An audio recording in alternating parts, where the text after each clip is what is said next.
What's up, my good peoples? Welcome to the Be Transformed podcast, where we're talking about ideas that stimulate wholesome thinking unto identity, purpose, vision, and action. I am James Anderson, and with me is Logan Eaton and Kyle Enteman. My good bros, what's cracking? Hey there, James. Good to be back. Quit being such a giblet. Giblet, giblet. Hey, Logan. I don't even know what to say. Right? The faces you were making during that whole introduction, I clearly can't respond. Sometimes it's just okay not to say anything. Well, I've been known to make some weird faces every now and then. Yeah, yes. Yeah. Yes, Especially you since I have had been. some cake earlier. Whoa, chicken cake. Little sugar in my tank. Well, that doesn't sound too good. You had chicken drumstick cake? Yeah. Wow. Yeah. Traditional Yeah, it's good wing to be cake, back. huh? It's good to be back. Flying Traditional from Peru giblets. this weekend. What? Flew back from Puerto Rico this weekend. Well, which is it, Peru or Puerto I Rico? don't know. I just made that up. I'm not gonna lie. I didn't You look fly. like you could be from Peru or Puerto I know. I've Rico. been told that a couple times. Look like you could be named Puerto Rico. Well- I know. I've been asked that like twice this week. Is your name Puerto I Rico? guess I'm getting darker. Mm. It's all them Are giblets you you're eating. spending time out in the sun? A little bit. Actually, it's been winter for the last 6 months. I Golly, don't know did you how hear you're- those birds chirp out there earlier? Yeah, this morning. You couldn't even walk outside without getting one land on your shoulder. Yeah. Good. This is Ohio, people. I had one land on my windshield wiper while I was driving. Oh, Oh, Ba-doom. No, he just stood there. I was going slow. I was just riding. Yeah. He Yeah. was just going. wee, wee. But he took off. Cute little fella. Yeah. Then I had to get back on the road, though. Yeah. You were off the road. Yeah. Distracting. Oh my gosh. Very distracting when a bird lands on your head, the window down. Yeah, I got crapped on one once in first grade by a bird. First grade. Yeah. Was that pretty traumatic? It stuck with you. Yeah. Yeah. We were walking to track and field and just was walking and came from above and something dropped on me. It came from right in my hair, yeah. Oh, right in the Puerto Rican hair. Yeah. Yeah. It's terrible. That is terrible. Yeah, man. Did you have long, flowy locks back Not then that too? long, no. It's like blonde hair.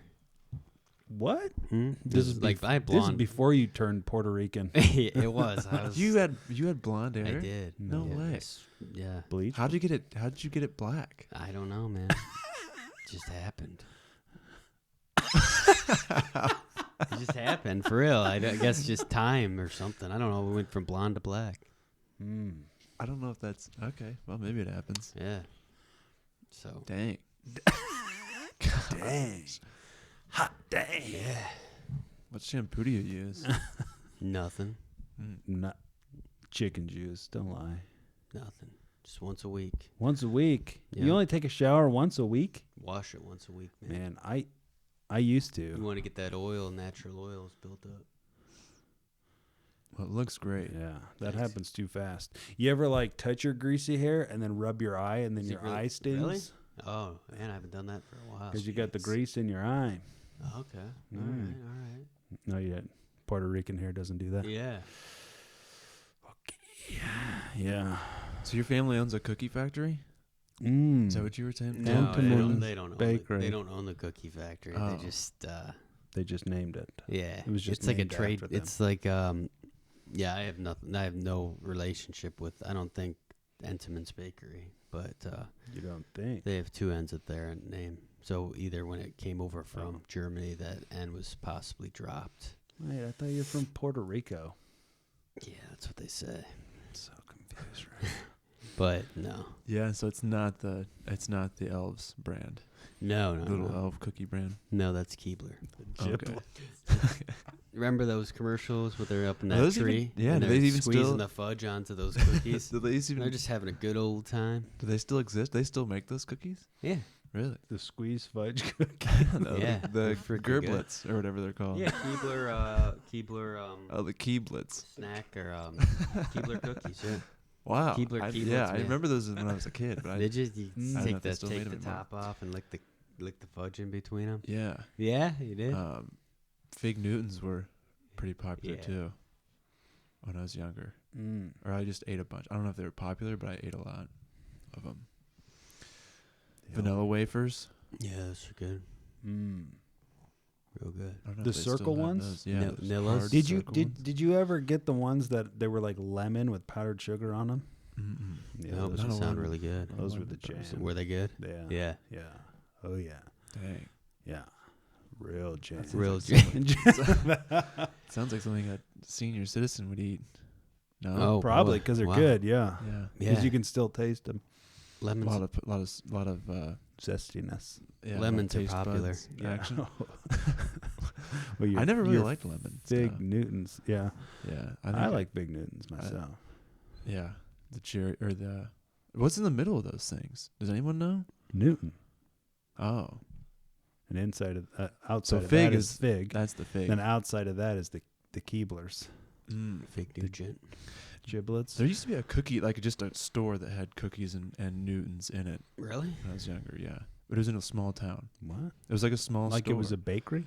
No, it was like just a little store. The only thing they sold It was like was cookies two and cookies. cookie, but it wasn't like baked. It was a wasn't. It bakery. was just boxes of different brands of cookies and wafers and candies. Wow.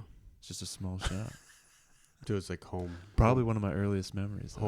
Homey, like a smaller. Yeah, shop. like a mom and pop in town shop, but it wasn't like homemade or anything. They just So- stocked box of giblets or keeblets, Yeah. curblets, whatever Whatever that guy's name is. the L cookies, yeah, Mm. Cool. and vanilla wafers. But Good. anyways, Sounds like you had a lot of Speaking experiences. Speaking of giblets, did you guys celebrate Pi Day? No, when was that? It's like last, or maybe it was this month. I don't know. It's a few weeks ago. I did. what is that? What is that? It means you honoring? buy a bunch of pies and eat them all. Oh, so it's like an honoring to Yeah. the Pie. diabetes. Well, it's like the doorstep of diabetes. Yeah. No, I heard about Pi Day though. I celebrated it. Did you? What did you get? It was amazing. We just went to Meyer. Okay. It's sensational. It was. So I got like a caramel Dutch apple pie. Like Oh, the full boy. This one was a small one, but then we Personal. got the it was strawberry rhubarb Okay. My favorite. and then banana cream. Oh yeah. Strawberry rhubarb, my favorite. Did yours is banana cream? I like banana cream pie. Yeah. I don't know if I've ever had it. So so you enjoyed it? Oh yeah. Cool. What was Yeah. your favorite slice? Out of those three pies, it was definitely the caramel apple. Okay, nice. I mean, I've had really good strawberry rhubarb pie. Mhm. Yeah, That wasn't that's it, my but it favorite. was still good. Was it? There was the caramel apple, like with like brown sugar and cinnamon and syrups. Maple syrup. I don't know. It's just like the store pie, bakery pie. Sounds man.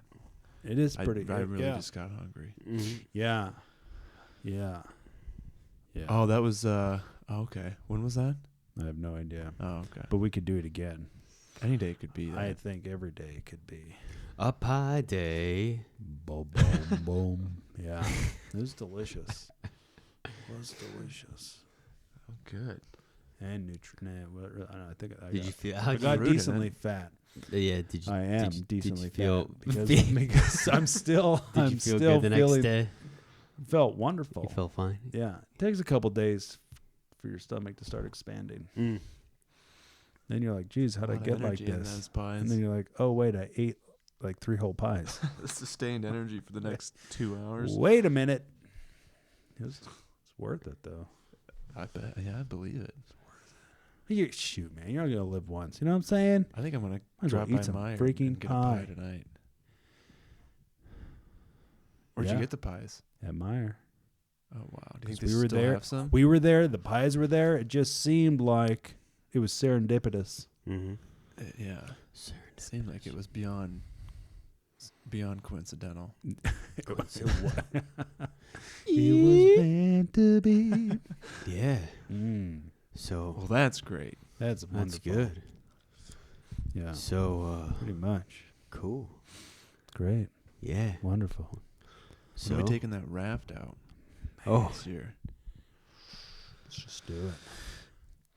Let's just get on the old mighty mommy. Do That'd be a good one.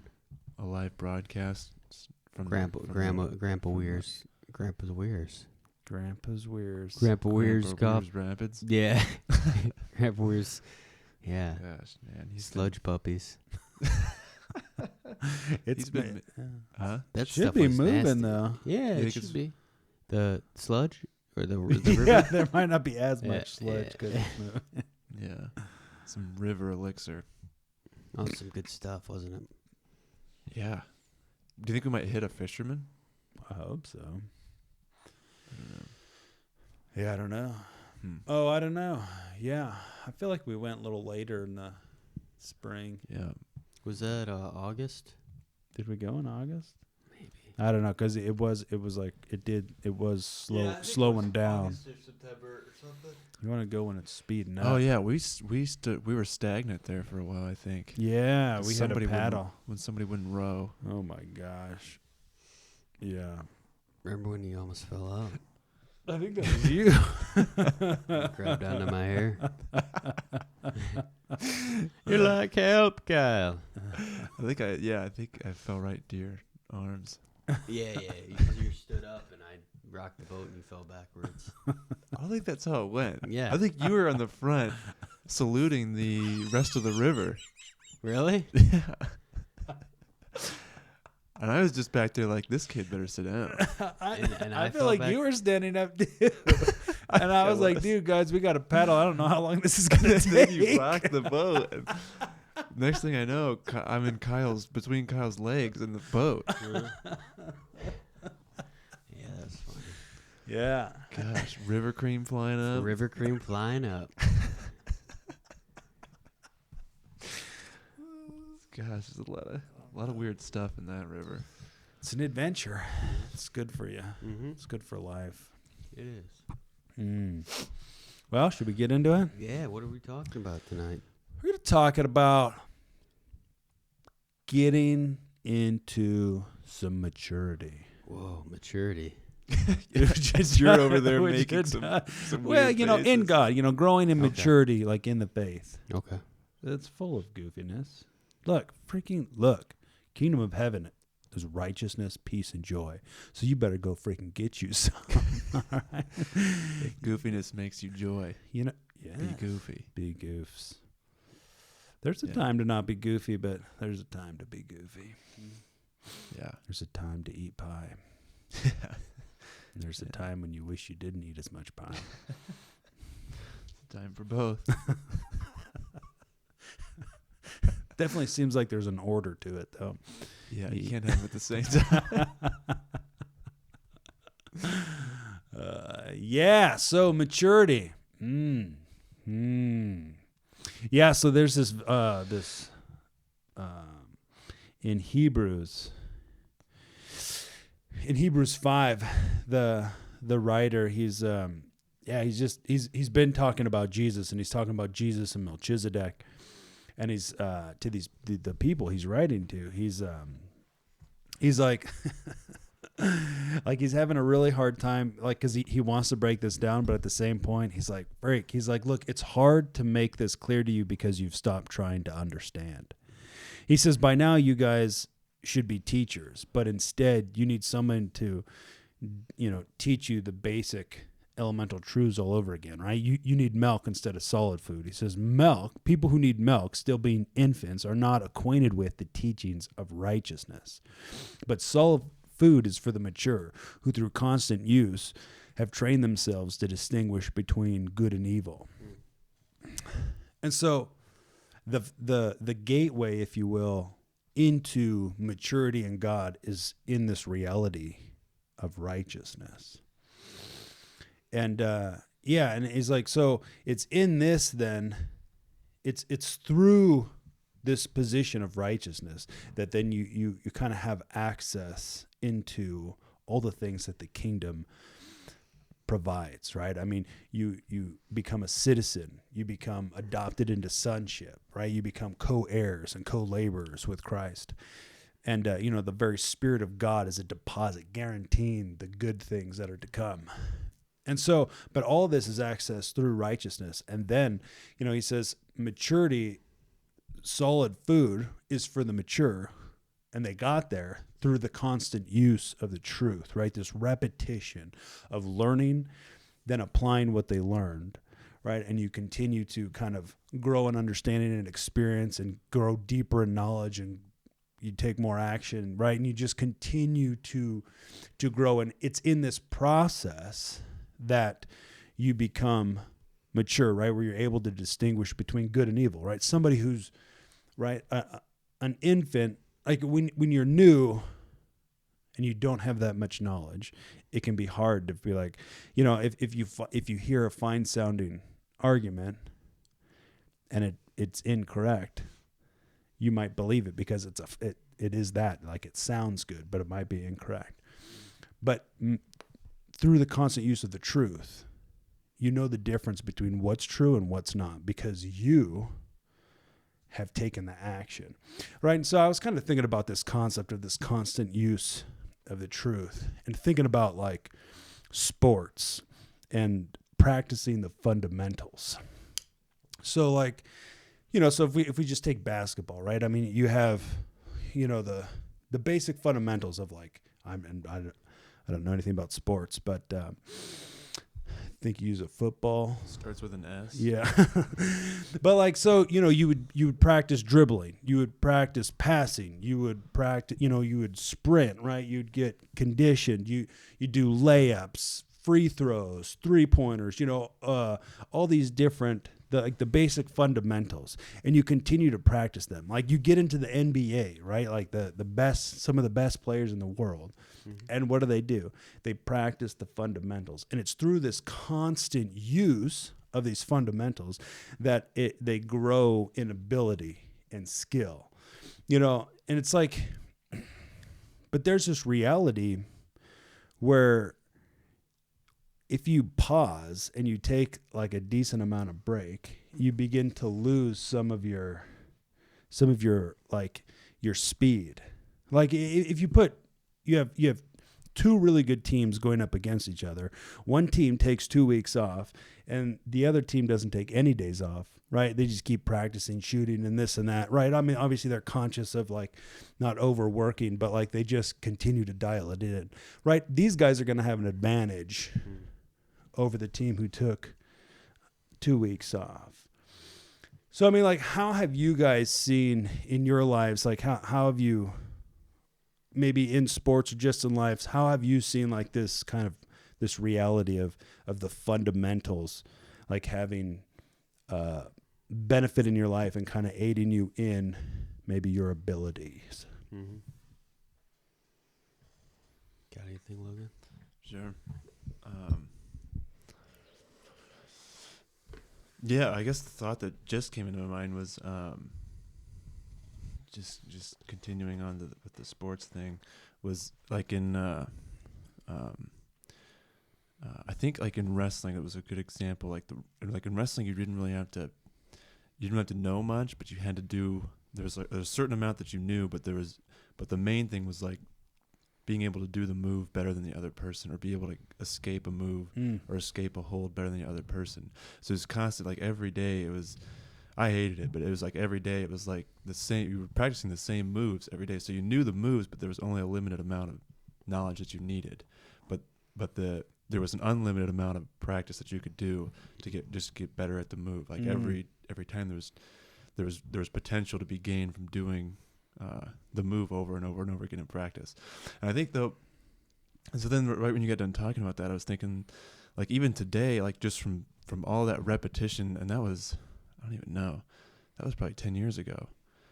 And even today I could still, I think, I mean, not as good as what it was, but I could, like the memory of all that repetition could still be, I think I could still do some of that stuff. I mean, definitely not as good or as fluid. No, wait. Puerto Rico versus. Not as fluid as what I could do it in high school. but I could still, I think, just go through the motion of that same thing just because it was so built in. So the repetition caused it to be built into memory and built into even just my body remembering certain movements and stuff. But so I guess that's just what I was thinking. It was like there's really like there's a certain amount of knowledge that you need, but the amount of like putting what did you say, constant use of the truth. There's like, I guess there's maybe like an unlimited amount. Like nobody ever does that and gets to a point where it's like, okay, I think I'm done putting the truth to use. Shit. But it's like but you have this unlimited amount of stuff that you can do to, or I don't want it to sound like it's like some overwhelming thing, but it's like there's always room to get more fluid in things, and to get to improve.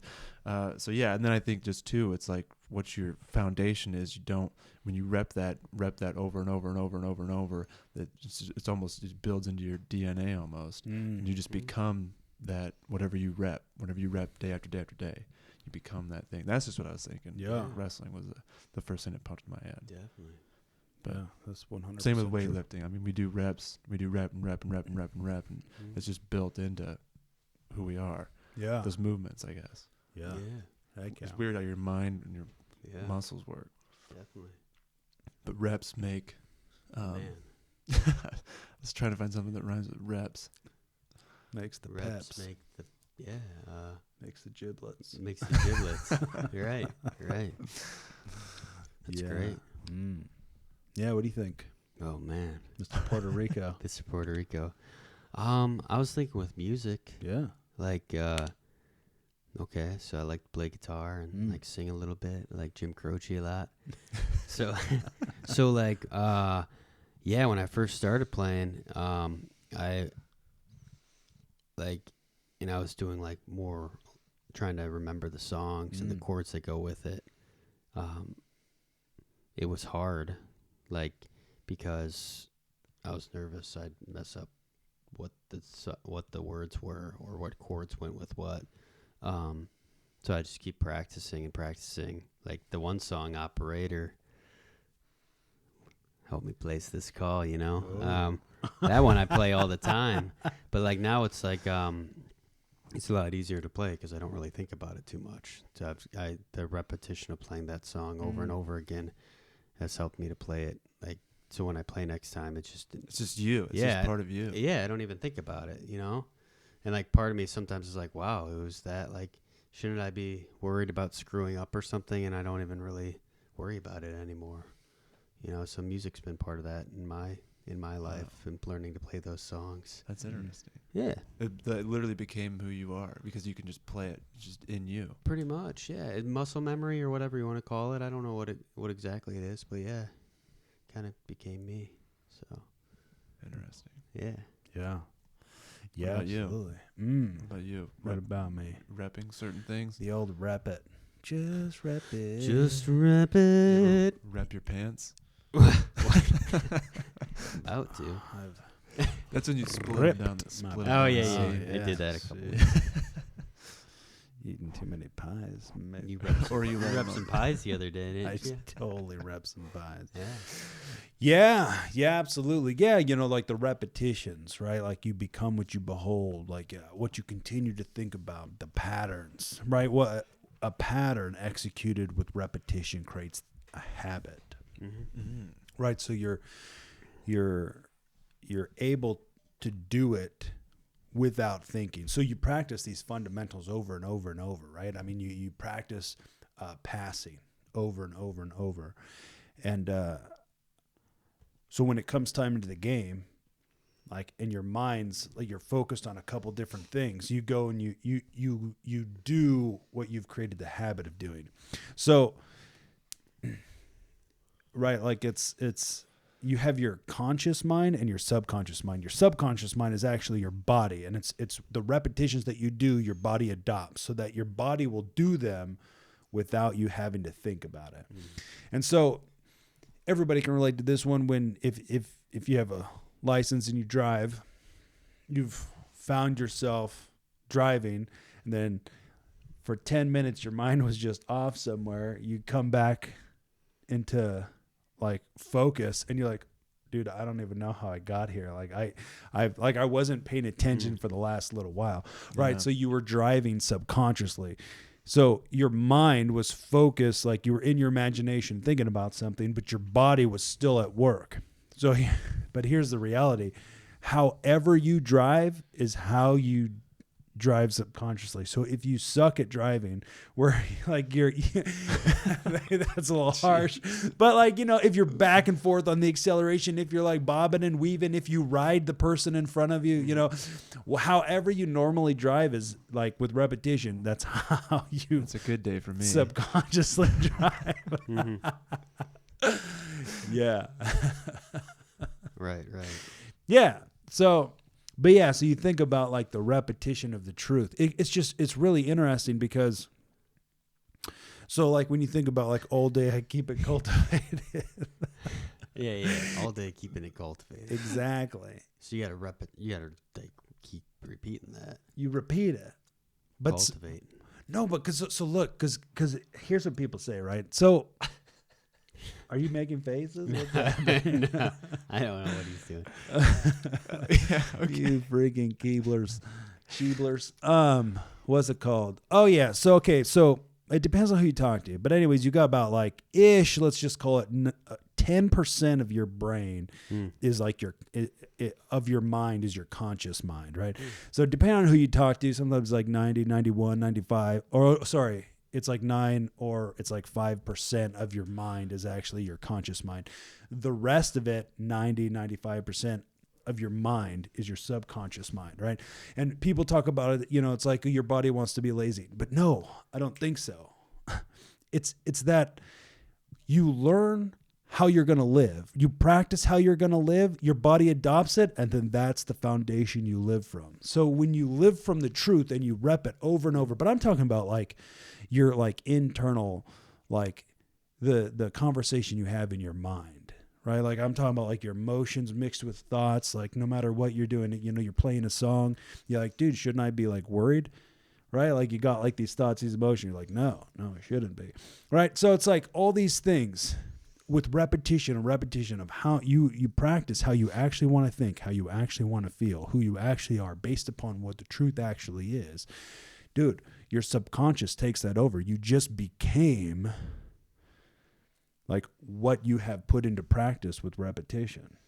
And it's like it's not something you have to like continue to think about, like, oh, what is love? Like, oh, love would care for that person, or, you know, it would say hi, it would buy him food, it would, whatever it is. Like, it would just be, that's just your natural thing because you did it with repetition over and over and over. And so I think there's something beautiful to this reality of the subconscious when you train it on purpose, when you decide who you want to be and you recognize how you are, and then you create that. But so back to the Hebrews is that, so he says, he's talking to these people and he says, look, by this time you guys should be teachers, but you're not. He said, in fact, it's freaking hard to explain this to you because you've stopped trying to understand, right? You're not even trying anymore. And he says, so instead of needing like solid food, which is like what he's breaking down with Jesus and Melchizedek and all these different things, he's like, instead you need like milk. You need like the basic foundations, right? But people who need milk are not acquainted with the teachings of righteousness. So if we go back to like our basketball analogy, right? Let's just say we have two people, right? You have a fan and then you have a player. So a fan has knowledge, and his knowledge is all on paper though, right? Like maybe, you know, people get real into it and they know stats, they know players' names, you know, maybe they know like the basic fundamentals of the game.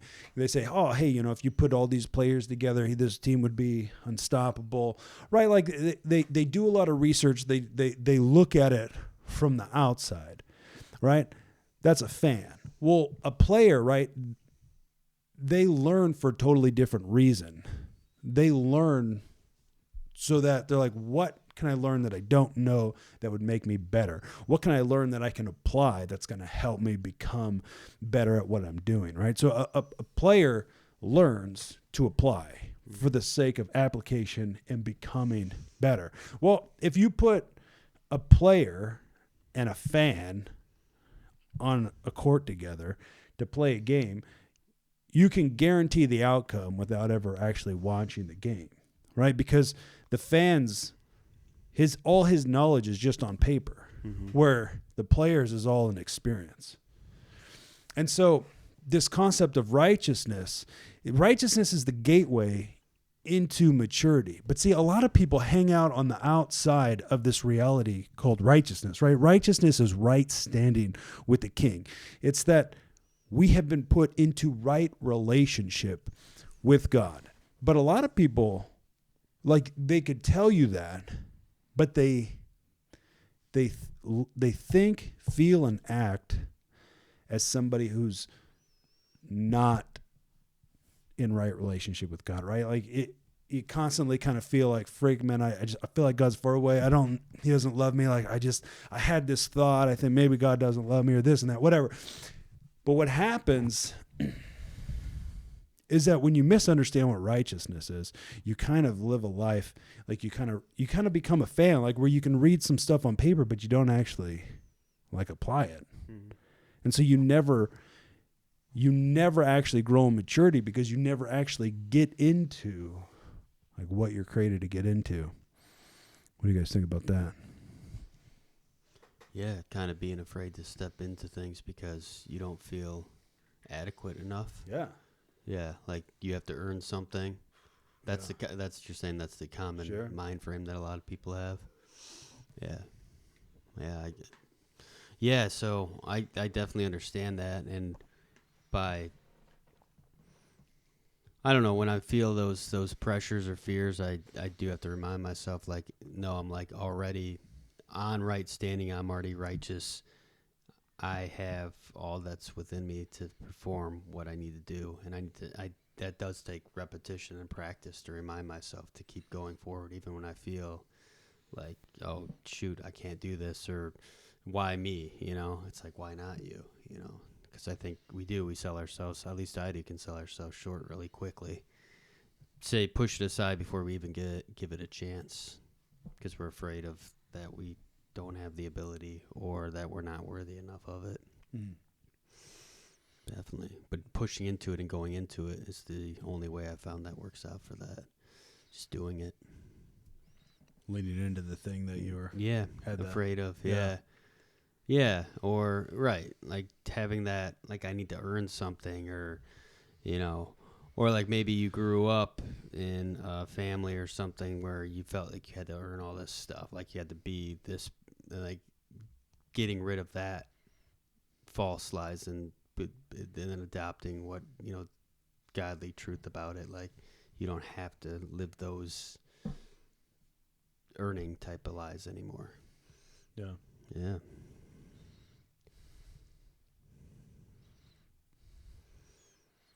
That's all I got. That was good. Thank you. That was wonderful. Really good. What do you think? Anything? Yeah. You like Totally. cheese? Do you like some cheese? Yeah. Do you like the cheese?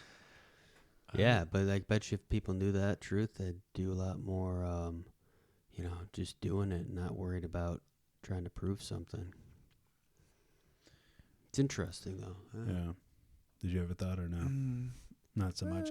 Yeah. I think about back in my Australia days where I was like, oh my gosh, am I saved? Am I not saved? Like I kept, because here's the thing, right? Like I kept asking for confirmation, right? I was like, God, just show me, or speak to me, or should I do this, or should I do that? Just I kept asking for this confirmation, but here's the problem. Jesus meant what he already said. And so the problem I was having, but I was unaware, was that I didn't have faith. Like I lost sight of faith because I was believing a lie. I was believing I had all these emotions, and these emotions would cause me to think these thoughts. These thoughts would then cause me to feel these same emotions, right? So I wake up and I'm feeling, like I'm somehow disconnected from God. So I'm thinking thoughts about, holy crap, I'm disconnected from God. I'm thinking these thoughts, and they're causing my emotions to get stronger and stronger, which is causing me to focus harder and harder on this idea that I'm far from God. Well, but the reality is that your emotions don't dictate the truth. But when you base your life upon your emotions, you become somebody who's tossed around by the waves, right? Like you're a boat in the ocean, and you're at the mercy of the wind and the waves. Like you have no paddle, you have no oar or rudder. There's no way to hold a course. You're just straight up at the mercy of the situations and circumstances, man. And right. That's just like that's not the way we're created to live. But this is how I was living, and I was having a real hard time getting out of it. But the problem was that I didn't believe. I believed more in my emotion than I did in the truth. And so there was there's this. I was reading in 2 Corinthians 5, and he's laying it out pretty sexy. So this is 2 Corinthians 5:14 through 21. It says, "For Christ's love compels us, because we are convinced that one died for all, and therefore all died. And he died for all, that those who live should live no longer for themselves, but for him who died for them and was raised again. So from now on, we regard no one from a worldly point of view. Though we once regarded Christ in this way, we do so no longer. Therefore, if anyone is in Christ, they're a new creation. The old is gone and the new has come. All this is from God, who reconciled us to himself through Christ and gave us the ministry of reconciliation, that God was reconciling the world to himself in Christ, not counting people's sin against them. And he has committed to us this message of reconciliation. We therefore, as Christ's ambassadors, we are therefore Christ's ambassadors, as though God were making his appeal through us. We implore you on Christ's behalf, be reconciled to God.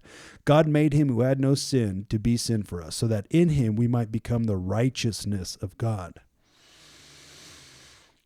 You want to know what's really interesting? Is reconciliation means to restore relationship. Now here's what's even more interesting. Is that restore, when you put in front of a word, it means to do it again, right? So restore, R-E, store is a word, put in front of it. It means to bring back to the original. So reconciliation is to put you back, not for the first time, for the second time. See, if you were gonna, this is back in the day, that like when you'd go to the movie store and to rent a movie and take it home, right? You could renew your rental, right, and get another 2 days on it. You renewed it, so you made it as it was at the beginning. So now, even though you're at the end of your period, you renewed it, so now you have a whole nother period. All right, so this reconciliation is just fascinating because, see, sometimes people get caught up in this concept of like, they're just like I'm not worthy. Like they think about their inability. But see, the problem is when you focus on your inability, you overlook his ability, and this is a big mistake. But here's the thing, because people get real hung up on this whole sin thing, of which, right? It's Jesus canceled the legal indebtedness, right? When it was nailed to the cross, right? Jesus was nailed to the cross. The legal indebtedness was finished and over, right? It says right here. Wait for it. It's so because it says somewhere, it says this anyway in this 2 Corinthians 5:1. But he's talking about how God, the Father, through Jesus, reconciled the world to him. So one is that he reconciled all things to himself, right? Which means like this is one and done. It said that in this 2 Corinthians, it says that one died and therefore all died. So that everyone who lives might not live for themselves, but live for God, who brought them to life. But so sometimes we can get so caught up in this sin thing and totally miss Genesis, right? Which is the original intent of why God created the world and created man. Because God created the world on purpose, and then he created man on purpose. And he gave man the authority and the rulership over the world on purpose to turn the Garden of Eden, to take the Garden of Eden, the pattern, right? And to tend it and to increase it until it filled the whole face of the earth, so that the entire earth looked like the Garden of Eden, where mankind was in right relationship with God. Well, through one man, Adam, right, sin and death came. So then in the one man, Jesus, life came. See, it's small thinking when we get all caught up on our like individual sin and think, oh man, I'm not worth it. I'm not worthy. I feel like it makes a lot more sense when you consider the original intent, because it's not just that Jesus died for you. It's that he restored the original purpose why he created mankind, right? Was to be connected with him. You become, right? This is where you become adopted into sonship. This is where you become reconnected. This is where you have life. This is where it says in Colossians, it says that all the fullness of the deity lives in Christ. And in Christ, you have been brought to fullness, right? Like you've been made whole, the restoration, right? You've been made complete inside of God.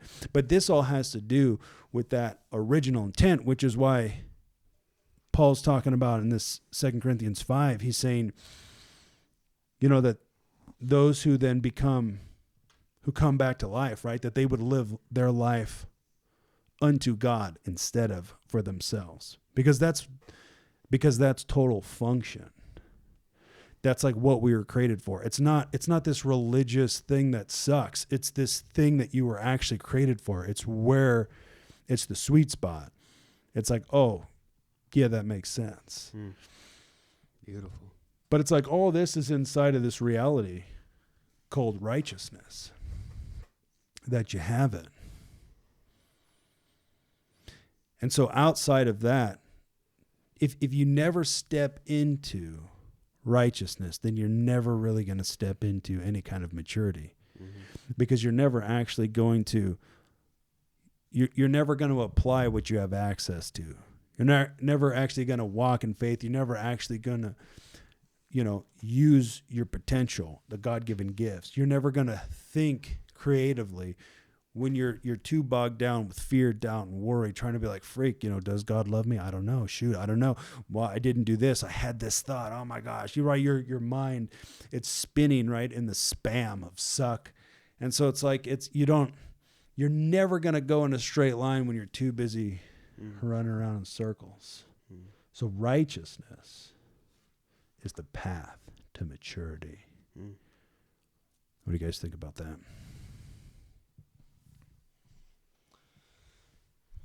Yeah, I don't know. I was just listening to a lot of it and trying to soak it all in. So as far as any kind of thoughts or opinion, You don't have any thoughts or opinions? There was one that I had, and then I just lost just went it. away. Yeah. It had something to do with, I don't even know. Yeah. It had something to do, I don't know. I was thinking like, I was going to ask a question. So what does it look like to rep the truth and constantly, and to use the truth, put the truth to use, and grow in maturity? Because I think, because I think this the stuff that you're talking about is just so different than a lot of stuff that I grew up hearing. And so like I would want to know, if I was out there listening to this, like, what does it look like? What does it look like daily to instead of just reading to know more and believing that knowing more is doing more, which it isn't. Just knowing more is not doing more. Or how do you, I guess, what does it look like? What can we do? What can we do daily to do that? I mean, I think I used to read just to know more. Sure. But instead now I think I'm reading to be able to do more and apply more. I want to know more so that I can do more. Instead of just I want to know more so that I know more. Right. Yeah. So I guess what are some things that, like, what does it look like to start becoming spiritually mature or like, I don't even know, mature in the truth. Putting the truth to use. Yeah, well, so I mean, I guess if we come back again to some of the basic fundamentals, right? Which would be faith and belief. So we really have to understand these two if we actually want to get into any of this, because the only way you access righteousness is through faith, right? It's not through work. So that's why this concept of trying to earn it is impossible, because you can't do it, and it's already done. The reconciliation has already come. So you tap into that through faith. So then what is faith? Right? So by understanding some of these basic fundamentals, then you can start applying. So you have to believe the right things. You got to start believing the right things. Sure. Yeah. So faith, right, talks about in Hebrews that faith is sure of what you hope for and certain of what is unseen. All right. So hope, right? Paul talks about hope. He said, who hopes for what they already have, right? So it's something you don't have, but you have knowledge of, right? You're like, you're going there.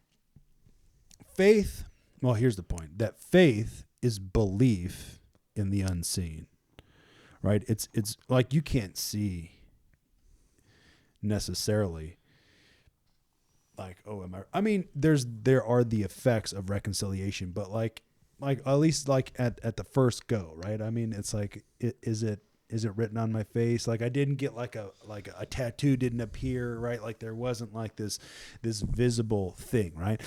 But so faith is belief in the truth, in the unseen.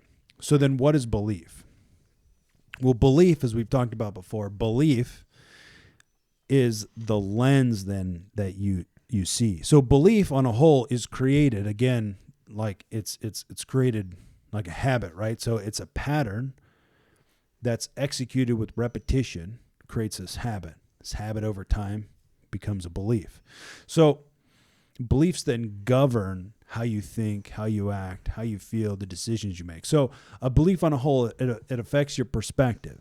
It affects your priorities. It affects your decisions. It affects your actions, and therefore it affects your results, right? So essentially, it affects the way you view the world and therefore make decisions based upon, right, whatever it is that you believe. So on a whole, just because you believe something doesn't mean it's true, right? Because it's whatever, beliefs are created through experience, through knowledge, through, these different instances. And so just because you believe it doesn't make it true. And just because you think you believe it doesn't mean you actually do. So there's a difference between mental agreement and belief. Where mental agreement is that it's like, oh yeah, you hear a concept, you're like, okay, you're justified through faith.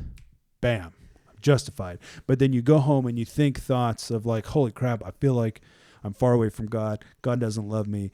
Okay, well then you don't actually believe that you're justified, because justification means that you were declared righteous, right? You were in the courtroom. Jesus called you out by name and said, you're mine, right? That was one and done. So if you're not thinking and feeling in conformity to the truth, then you don't actually like believe it. in your guts, right? Because what you believe, again, it affects your decisions. It affects your perspective of yourself, your perspective of God, and therefore your perspective of your entire life. All right, so if we can understand what a belief is, then you can start assessing, what do you actually believe, right? I mean, do you kind of live in a spot where you're like, holy crap, I don't know, does God love me? Like, I feel like I'm not worthy. I'm not this, I'm not that. Okay, if you can recognize that, then what you believe if you think like this on a regular basis, right, these are the reps that you're putting in. Like, you're trying to create the belief system that you're no good. So when you become aware of how you're thinking and how you're feeling, then you start to take action to change it, which means that you start thinking the thoughts that are based off the truth. So if you catch yourself thinking, oh, God doesn't love me, or, oh, it feels like God's far away, well, then you get into the truth, right? Which it says that when Jesus, if you think God's far away, it says, well, when Jesus ascended, he ascended higher than the heavens to fill the entire universe with himself, right? All things were created in him, and all things are held together through him, right? And not only that, those who believe, the very Spirit of God comes and lives inside of them. So it's physically impossible to be apart from the presence of God. So whether you feel it or not doesn't mean anything. So we start using the truth to change the way we think and change the way we feel. So I mean, that's really the process. So, I mean, you start getting into, so this is where you're starting to apply the knowledge. So if it says that we have been brought to fullness, then we've been brought to fullness. So then if what was broken was made whole, how could it still be broken, right? But most people run around like they're broken, but it's not possible. But you think you're broken, so you act like you're broken, but that doesn't mean that you are broken. Right. Yeah. So it's like we've been brought to fullness, but then here's where you become transformed by the renewing of your mind. Because it says don't follow the pattern of this world, right? A pattern executed with repetition creates your lifestyle, your habits, your beliefs, everything you think and do on a regular basis. So instead, be transformed by what happens when the renewing. Oh, hey now. When you put R-E in front of a word, it means to bring back to the original. Start to think the thoughts that you were created to think. Yeah. But you become transformed by thinking about these things, by developing the pattern with repetition of truth. Yeah, cool. I like that. So, like going back to what Logan said, just like, so if you're in that spot, one of the first steps you can do, or is the first step, is to recognize, like, hey, I'm having these thoughts, like, I did this, I had this thought, it's a bad thought. Oh no, it must mean God doesn't love me. Yeah. Stop it right there. Yeah. Change that, recognize it, and instill some, at least recognize that first thought, that's not a true thought. Yeah. And then you can build from there. Yeah. So that's a big one, right? Where like people are like, oh, and I used to be like this, where if you think you all of a sudden you think a thought, like a perverted thought or just whatever, and you're like, oh crap, right? Like, shoot, like now I sinned. Right. Now I got to go like confess it to everybody. And it's like, no, it's freaking not this big production. What you repent means to change the way you think. So but I'm telling you, this is the process of how you change the way you think. Is that when you recognize you have a thought, you don't get bent out of shape about it. Because when you get bent out of shape, your focus becomes on guilt and shame and condemnation, which means you're starting to create this repetition of like, okay, every time I make a mistake, that means I go into this pit of despair. So if you create a habit in this, you're never going to become mature and complete. You're going to create a complex of condemnation where God doesn't love you, right? Well, that's not based upon the truth. So you don't want to do that. So when you recognize where you are, you just let it, right? First, to get out of a cycle, you got to stop. If you're in this cycle of thinking, oh crap, does God love me? Does he not love me? Like whatever it is, you recognize it. That's step number one. Then step number two is to stop. You have to break the cycle because remember, you think a thought and it feeds your emotion. So now you're feeling what you're thinking. And so you start to feel what you're thinking, and that feeling causes you to focus more and more on what you're thinking, which causes your emotions to grow bigger and stronger, which causes you to focus even harder. So you have to break that cycle, because the thoughts and your emotions feed each other. It becomes a cycle that is self-sustaining. So you have to break the cycle of how you're thinking and how you're feeling.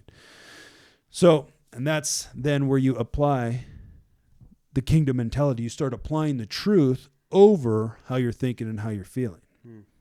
Yeah. And this is literally how you start using the fundamental truths to become somebody totally different. You start becoming transformed by the renewing of your mind. As you continue to learn the truth, then you continue to apply it.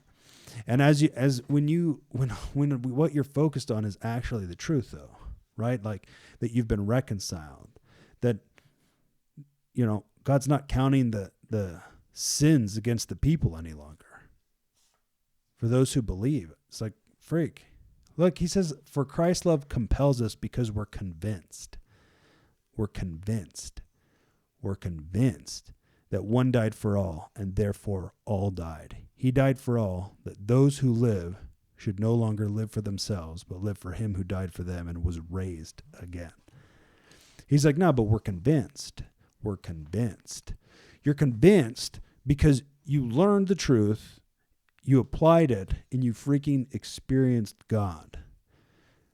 Like this experience in God is the game changer. Right? It's like none of this is just, it's not just like positive thinking for the sake of like, you know, oh, just be more positive. No, it's like this is the real truth that's actually alive, that actually causes you to encounter the living God, who all things are held together by him. This guy who went out of his way, not even that's small thinking. Look, he created all things on purpose to be, if all things were created in him and all things are sustained through him, I'm telling you, he's about this intimate relationship, like deeper, wider, and more wonderful than you've yet experienced, right? They're talking about like, I want to know how high, how deep, and how wide is this love of Christ. But like for reals, from my guts, my good peoples, this is all inside of this reality of righteousness. Inside of here is everything you need. It's everything you were created to be. Inside of righteousness. It's through faith, right?